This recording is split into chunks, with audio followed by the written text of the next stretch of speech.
Hey everyone, welcome back to the channel. Today, we're diving into a straightforward guide on how to withdraw Ethereum from your Coinbase wallet to Robinhood in 2025. Whether you're looking to move your crypto for trading, investing, or just managing your portfolio better, this step-by-step tutorial will have you sorted in no time. Let's get started. First things first, before we jump in, make sure you have both a Coinbase wallet and a Robinhood account set up. You'll need some Ethereum in your Coinbase wallet, and remember, crypto transfers involve fees and potential risks, so double-check everything to avoid any mishaps. Step 1.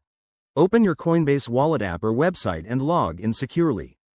Once you're in, navigate to your Ethereum holdings. Look for the Send or Withdraw button. It's usually right there on the main dashboard. Step 2. Select Ethereum as the asset you want to withdraw. You'll need to enter the amount you're sending. Pro tip: always withdraw a bit less than you have to account for network fees, which can vary based on Ethereum's network congestion in 2025. Step 3. Now, for the destination. You'll have to input your Robinhood wallet address. Head over to your Robinhood app, go to your Ethereum wallet section, and copy the deposit address. Paste this carefully into the Coinbase wallet send field to ensure it's correct. Double check for any typos, as that could send your ETH to the wrong place. Step 4.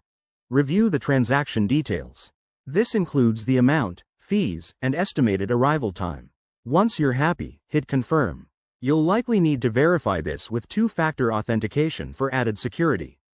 And that's it. Your Ethereum should now be on its way to Robinhood. It might take a few minutes to a couple of hours, depending on the network. Remember, crypto markets are volatile, so keep an eye on prices in your portfolio.